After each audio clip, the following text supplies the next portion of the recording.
İslam və iman. Bu iki şey aralarında fərq var.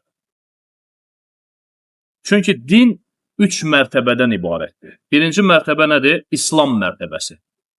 İkinci mərtəbə iman mərtəbəsidir. Üçüncü də ihsan mərtəbəsidir. Yəni insan birinci İslama girir, İslam dairəsi genişdir. Bu İslam dairəsinin içində iman dairəsi var, yəni mömin olmaq. Bu İslamdan daha yuxarı mərtəbədir.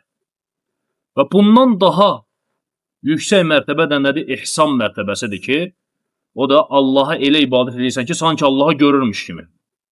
Bu ən üstün dərəcədir. Və bu da Cəbrail hədisində varid olub, məşhur Cəbrail hədisi var. Və İslam sözü nə deməkdir?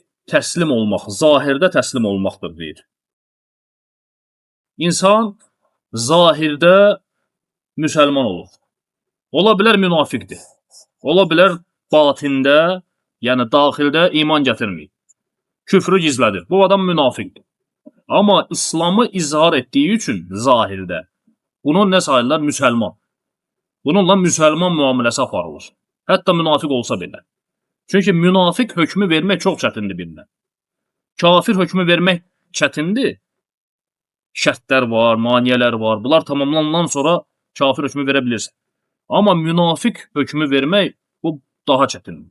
Çünki adam İslamı izhar eləyir, küfrü gizlədir. Qəlbi də sən görmürsən. Amma adam münafiq. Hətta sahabələr belə münafiqləri tanımırlar. Və Peyğəmbər sallallahu aleyhi və səlləm belə münafiqlərin hamısını tanımır. Quranda ayə var, deyir, sən ətrafında münafiqlər var, sən onları tanımırsan, biz onları tanıyırıq. Ona görə birinə münafiq hökmü vermək çox çətindir.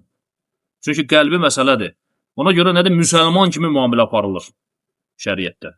Münafiqlərlə belə. İslam hökmü hamıya verilir. Müsəlman. Amma iman hökmü, mömin demək, hər adama bu deyilməz. Mömin hər adama deyilmir.